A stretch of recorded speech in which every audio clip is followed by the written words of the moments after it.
For comparison, let's take a look at the previous iMac. The logic board and thermals were huge because of the power-hungry processor. Hot damn, I spoke too soon. Colleen TKO's Justin Long, first round, 30 seconds in. I guess put that in your internet bubble pipe, Intel, and smoke it. Today, we're thrilled to introduce a Mac that has been built from the ground up around M1. And here it is.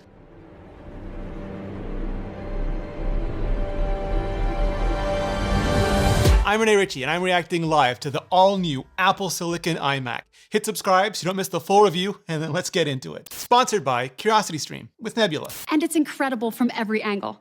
It's bursting with color from both the front and the back.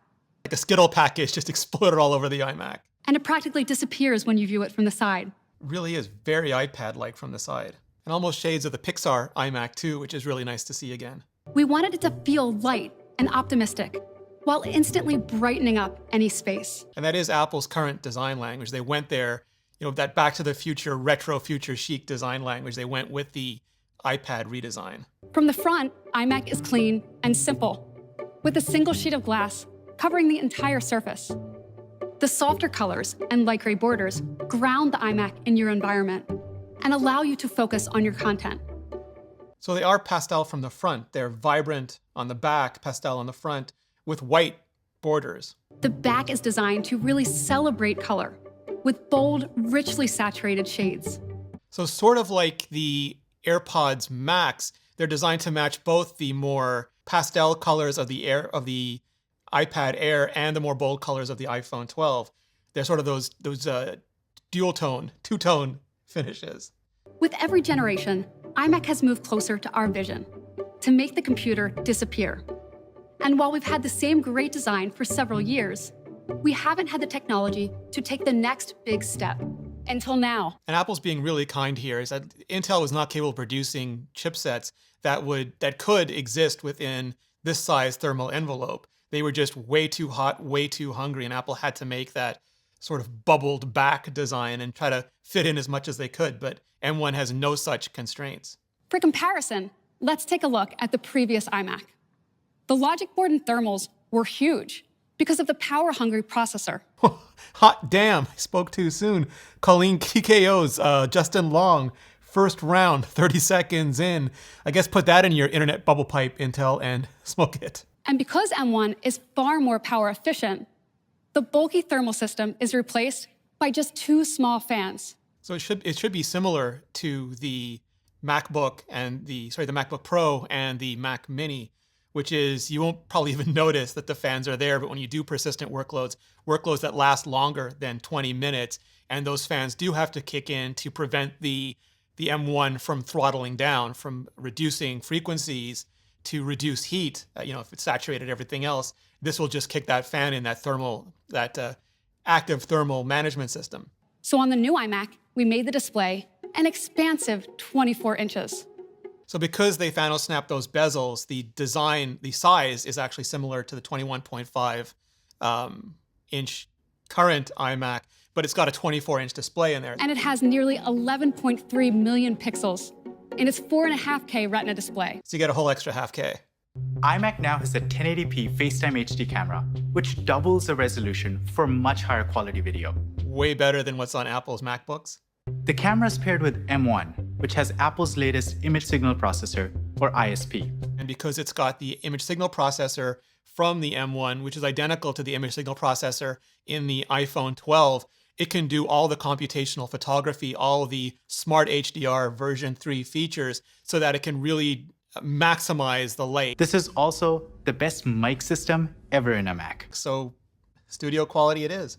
All of these speaker innovations, coupled with advanced algorithms, enable iMac to support spatial audio when playing video with Dolby Atmos.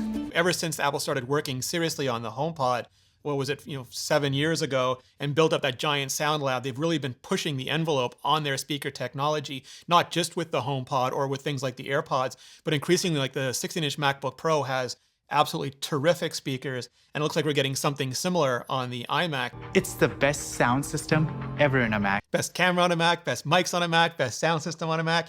I just cannot wait for all the rest of the Macs. I need that 16-inch MacBook Pro so badly, Apple. Now, add in the power and performance of M1 and macOS Big Sur, this experience is simply unrivaled.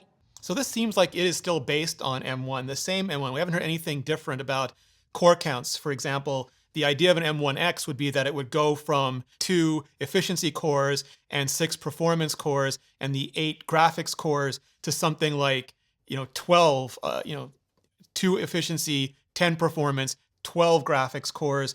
Maybe like the higher end versions would go to 16, high end versions would go to 32. But if this is still based on M1, it's good, but it's definitely an entry level Mac. And in Final Cut Pro, you can edit up to 5 streams of 4K footage or 1 stream of 8K footage without dropping a frame. And that does leave us wondering if there will be a 27-inch iMac, a future event like WWDC in June, that will go to that next level. And that's when I anticipate Apple doing sort of like the rollout for the next level of M1, M1X processors, whatever they call them, that do have those additional cores for those heavier workloads. It has up to 4 USB-C ports, including 2 Thunderbolt ports for super fast data transfer. Oh, so it's 2 USB Type-C and 2 USB 3 ports with Thunderbolt built into it. So not quite 4 fully functional ports. I'd be interested to see how that works out to the layout on the chip, if they still have 2 Thunderbolt controllers, or if they are doing something fancier with more controllers.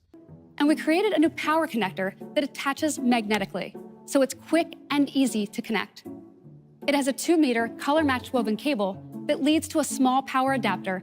And for Ethernet, check out this cool innovation. It connects to the adapter and runs through the power cable to keep your desktop less cluttered. They have color-matched aluminum keyboards, of course. There's a Magic Keyboard with new emoji, spotlight, dictation, and do not disturb keys.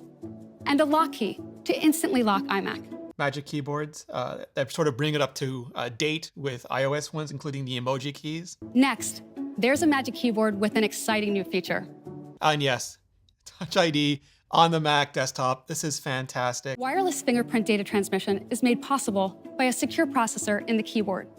It communicates directly with the secure enclave in M1, creating an encrypted channel to protect your fingerprint data from end to end. And this is secure because Apple's been doing remote unlock through your iPhone. You've been able to use your iPhone or your Apple Watch to unlock the iMac for years already. The only difference here is you have to have some sort of security built into the keyboard. I'm interested to see what Apple did there, whether they used a secure element like from an Apple Watch. And there's a Magic Keyboard with Touch ID and a numeric keypad too. Magic Mouse, loved by iMac users, now features color-matched aluminum. I have never liked a single Apple mouse, I'm sorry. And Magic Trackpad, still by far the industry's best, has a refined shape to match the new keyboard. I never use them though, I always use trackpads. I love all of Apple's trackpads, including the desktop ones. It starts at just $12.99 in 4 colors. And at $14.99, iMac comes in 7 colors with these additional features. Those RAM limits though, I guess for a really entry-level, really prosumer, consumer version, that's okay, and yeah, Apple's keeping the 27-inch iMac, the 27-inch Intel iMac around for now. It just makes me even hungrier for the iMac and the MacBook Pro to go fully high-end on M-series processors. For the full-length version of my Apple event coverage, head on over to Nebula. That's where I post all my videos, ad-free, sponsor-free, and many of them with extended bonus content. Also, my exclusive original, where MKBHD, iJustine, Gruber, and others share their memories of the original iPhone event. And you can get a Nebula subscription for free when you sign up to CuriosityStream using the link in the description or at curiositystream.com/Ritchie. And right now, the bundle is over 40% off for Earth Day. That means for less than $12 a year, you'll get access to their thousands of documentaries and series like Reinventing New York, as well as the ad-free and often extended videos on Nebula from Jordan Harrod, TechAltar, EPOS Vox, Real Engineering, Real Science, Low Spec Gamer, and so many more. All right now at 40% off, less than $12 a year. Just click the link in the description or go to curiositystream.com/Ritchie. It really helps out this channel. Hit the playlist above for all the videos on all of Apple's brand new products. Every feature, every detail, every comparison. Just hit that playlist and I'll see you in the next video.